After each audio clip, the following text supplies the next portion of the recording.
Si on démarrait par une éclaircie, l'inflation est sur le point de baisser, nettement même, parole du gouverneur de la Banque de France. Le pic là des prix alimentaires devrait durer encore une partie de l'année, plusieurs mois. L'inflation va baisser d'ici juin et va baisser encore plus d'ici la fin d'année. Nous estimons qu'elle devrait être à peu près divisée par 2 d'ici la fin de l'année. Nous allons ramener l'inflation vers 2%, qui est notre objectif, d'ici fin 2024 à fin 2025. Et je veux être clair, Marc Fauvel, c'est pas seulement une prévision que nous faisons, c'est un engagement que nous prenons vis-à-vis des Français. Bonsoir Pascal Ebel. Bonsoir. Merci d'être avec nous. Vous êtes directrice associée chez Seaways, experte de notre consommation. Bonsoir Rodolphe Bonas, PDG du groupe Aristide Retail Technologies, spécialiste de la grande distribution. Alors, juste une chose, ça fait des mois qu'on l'attend, qu'on l'annonce même, Pascal Ebel, la fin de l'inflation, en tout cas le pic de l'inflation. Là, on y est vraiment? On a vraiment des raisons d'y croire? Alors, il y a vraiment d'abord une façon de calculer l'inflation. C'est important de rappeler qu'en effet, les prix vont continuer à augmenter. Oui. Mais comme l'inflation est calculée par rapport à l'année dernière et qu'elle a progressé à partir de juin, c'est vrai qu'à partir de juin, on aura ce qu'on appelle un effet de base. C'est comme elle était déjà élevée, forcément, par rapport aux 6,2 qu'on a en ce moment, ça pourrait être 4,5. Donc ça, c'est certain. Par contre, sur le fait qu'on va diviser par 2 d'ici la fin de l'année, c'est assez ambitieux parce que sur l'alimentaire, on le sait, il y a 3-4 mois de délai d'application des négociations qui viennent d'être faites. Donc, on ne voit pas comment, avant mois de juin, l'inflation alimentaire qui est à 15% ne va pas atteindre 20%. Donc, même si c'est que 15% du budget des Français de l'alimentation, ça va rester C'est l'inflation qu'on voit tous les jours. C'est celle qu'on voit tous les jours. Et puis, sur l'énergie, le bouclier tarifaire a quand même disparu. Donc, on n'est pas à l'abri quand même d'avoir les 15% de hausse sur l'énergie. Oui, mais pardon, j'ai bien entendu le gouverneur de la Banque de France, Rodolphe Bonas. Il ne parle pas de prévision, de prédiction. Il parle d'engagement. Oui, il est sûr. Comment est-ce qu'on peut s'engager sur le taux de l'inflation? Il est sûr. C'est-à-dire, il y aura pas de nouvelle guerre, il n'y aura pas de nouvelle crise énergétique. C'est assez bien. On a Madame Irma de la Banque de France qui va nous aider sur ce sujet-là. Donc je pense qu'il faut quand même raison garder. C'est une réalité, ça va baisser. Malheureusement, en France, ça va baisser un peu plus lentement qu'ailleurs, puisque vous savez... Ça va peut-être augmenter moins qu'ailleurs aussi. Alors, exactement. Ça marche dans les deux sens. C'est-à-dire, ça augmente moins vite, mais après, ça diminue moins vite. Donc, pour vous donner un exemple, aux États-Unis, au mois de décembre, les prix à la consommation ont baissé. C'est la première fois depuis 2 ans et demi. Donc, ça veut dire qu'eux, ils ont une réactivité sur leur marché qui est un peu plus forte que la nôtre. Nous, on a des prix qui sont encadrés, parfois même administrés, donc ça met un peu de temps. Et puis, enfin...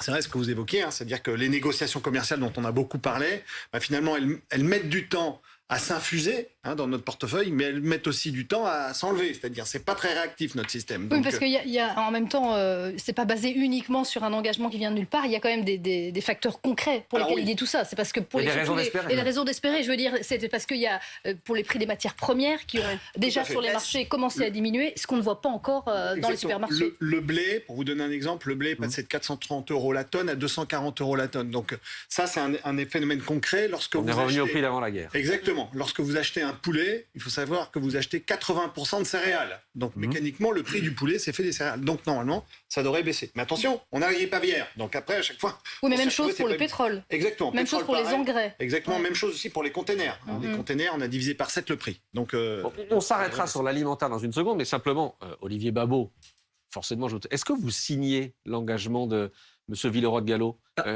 sur cette inflation, je répète, divisée par 2 d'ici la fin de l'année? Alors, l'engagement, c'est un peu étrange. C'est comme si un météorologue vous dit « je m'engage à ce qu'il pleuve d'ici 6 mois ». En réalité, on n'a pas les leviers. Si on savait exactement contrôler les prix, on l'aurait déjà fait. N'est-ce pas? Bon, donc c'est pas le cas. En revanche, est-ce qu'il y a des raisons? Oui, alors un petit peu, mais quand même. Oui, est-ce qu'il y a des raisons d'espérer? Oui, ça c'est vrai.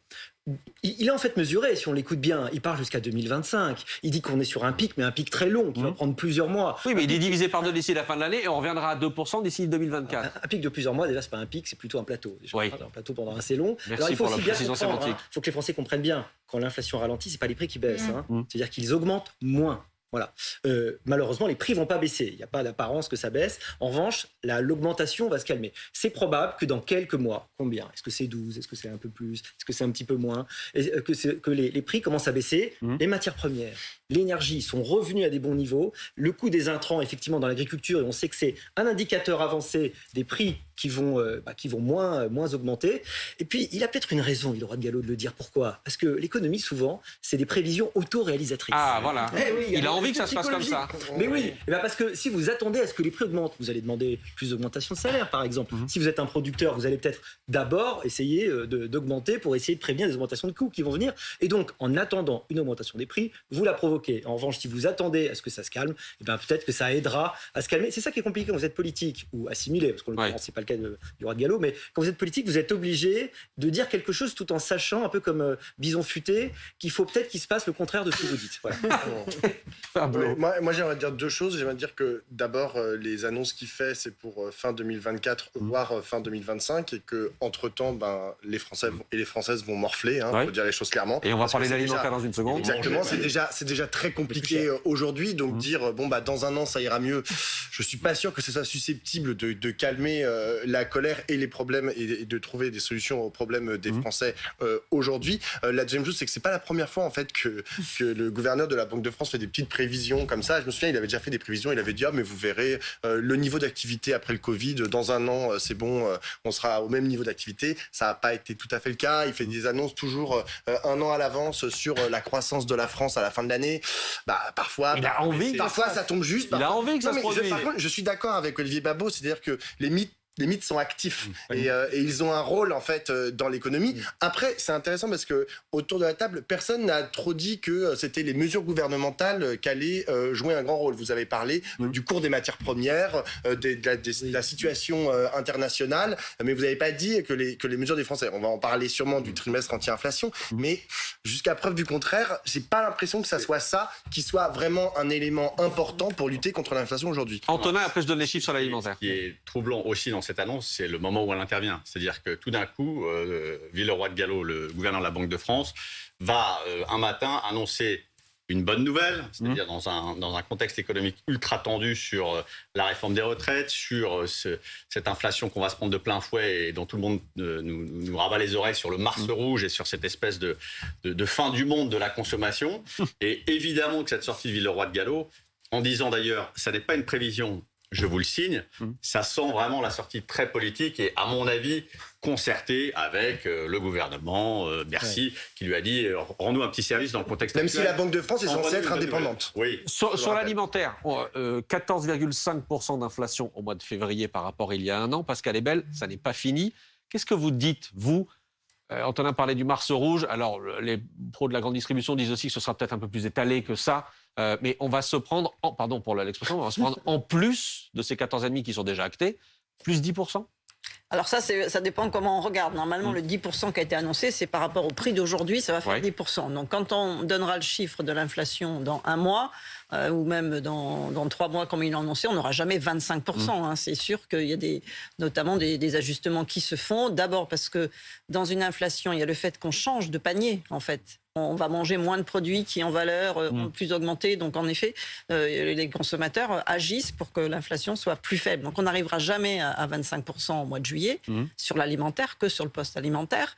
Mais par contre, c'est vrai qu'on a l'impression qu'on oublie la réalité du terrain. Moi, ce qui me choque dans ces analyses, c'est qu'on ne se rend pas compte qu'il y a vraiment un quart des Français qui sautent un repas par jour en ce moment. Moi qui regarde ça depuis 30 ans, j'ai jamais vu ça dans les enquêtes. En fait, autant de gens qui vous disent qu'ils n'arrivent pas à manger autant qu'ils voudraient. Je suis à 20%, c'était à 10% avant le Covid.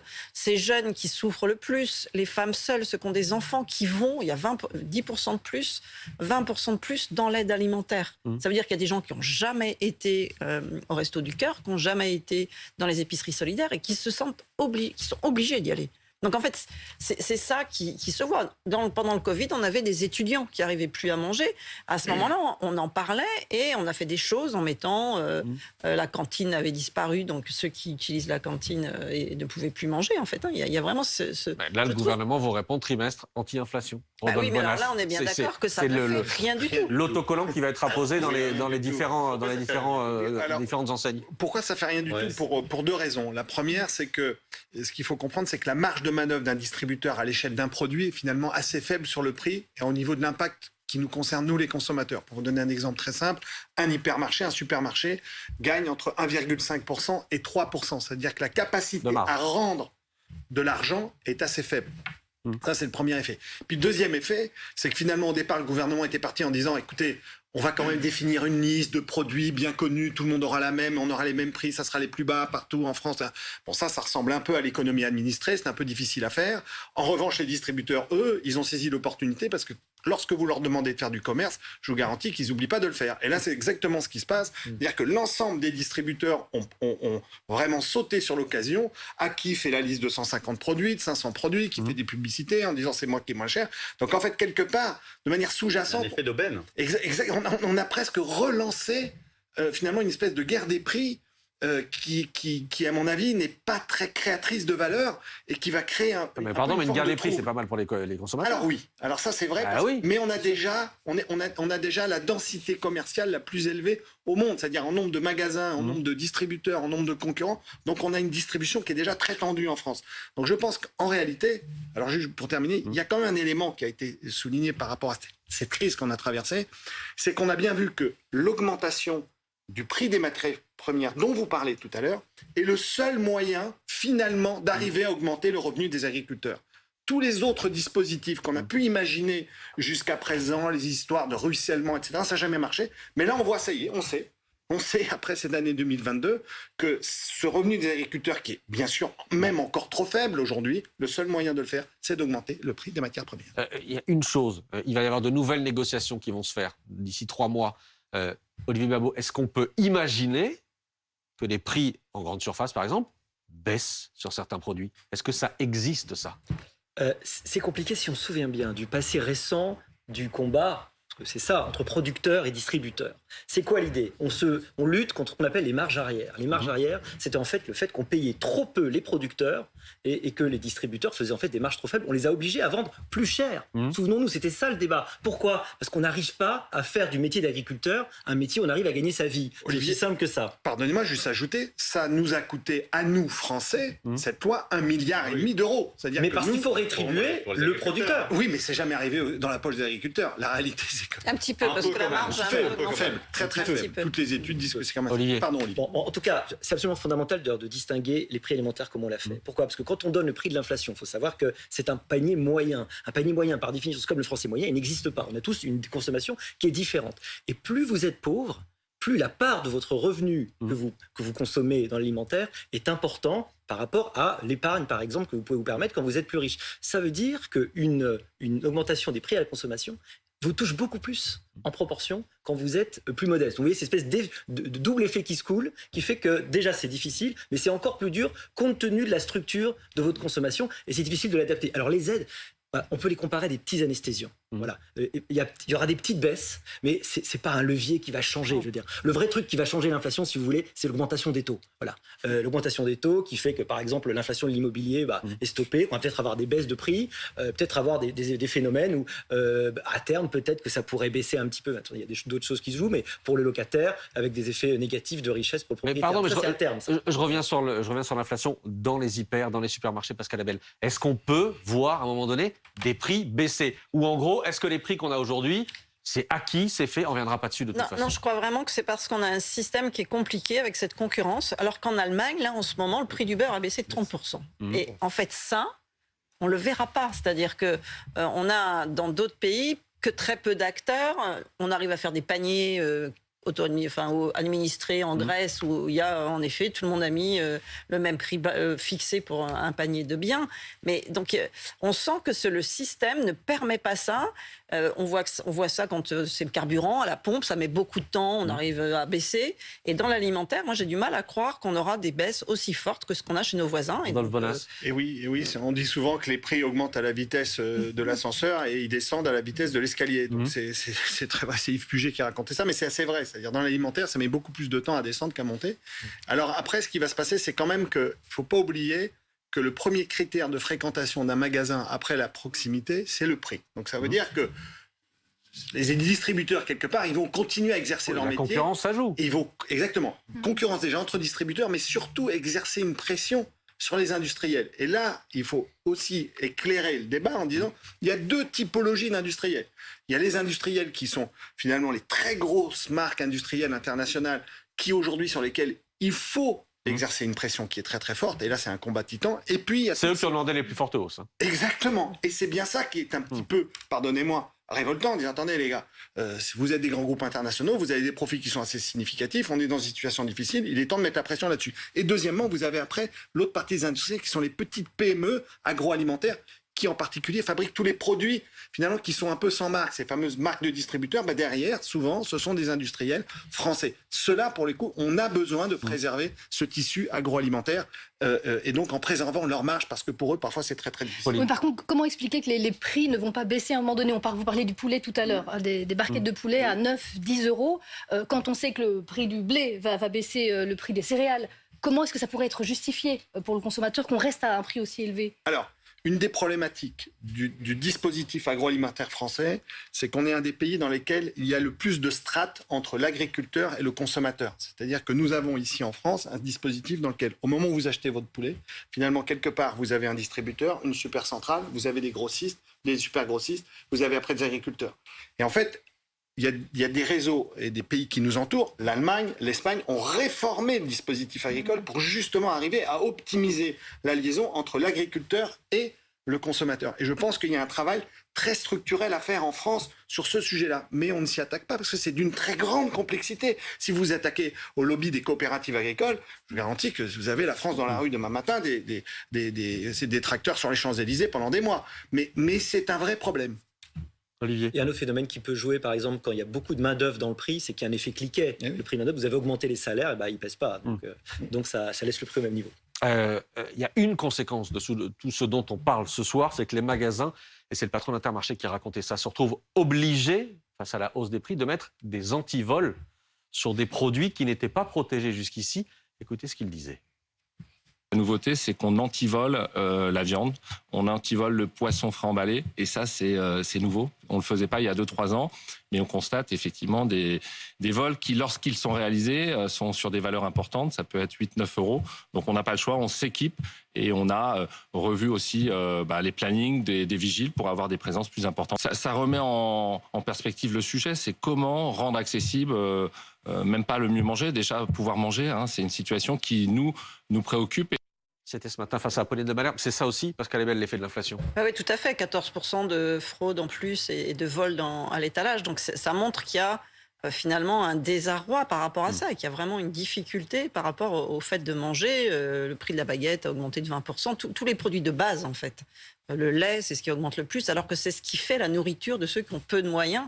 Et donc, c'est cette question-là qui, finalement, pose question. Et on se dit, ça va avoir une influence sur les mouvements dans les rues, les manifestations. C'est pour ça qu'il y a autant de jeunes. Pourquoi est-ce que dans toutes les petites villes, des gens qui ne manifestaient jamais, on les voit dans la rue? C'est pas à cause des retraites, c'est parce que ce sont ceux qui sont les plus touchés. Ils sont les plus touchés parce que plus on est dans une zone rurale, plus on a eu un impact de l'énergie quand on est dans une maison. Donc ils ont des factures d'électricité qui sont très élevées et ils ont l'alimentation s'ils sont nombreux dans la famille. Même si, à l'inverse, Pablo, et on va en parler dans une seconde, tout ça pèse évidemment sur le budget de ceux qui voudraient faire grève. Exactement. Et qui se retrouvent dans une situation où ils ne peuvent pas faire grève. Mais exactement, c'est un vrai problème. Moi, j'en ai parlé avec beaucoup de manifestants et de manifestantes qui n'étaient pas forcément d'ailleurs en grève, notamment lorsqu'il y avait une grande mobilisation qui avait eu lieu un samedi. Les gens me disaient, en fait, moi, j'ai pas trop de choix. Je peux pas me priver d'un jour de grève parce que c'est 80, c'est 100 euros en moins. Après, juste pour revenir à ce que vous disiez, Rodolphe, vous avez dit quelque chose d'intéressant. Vous avez dit, il faudrait réformer l'ensemble en fait de la filière, réfléchir à la façon dont cette économie de l'alimentation est architecturée.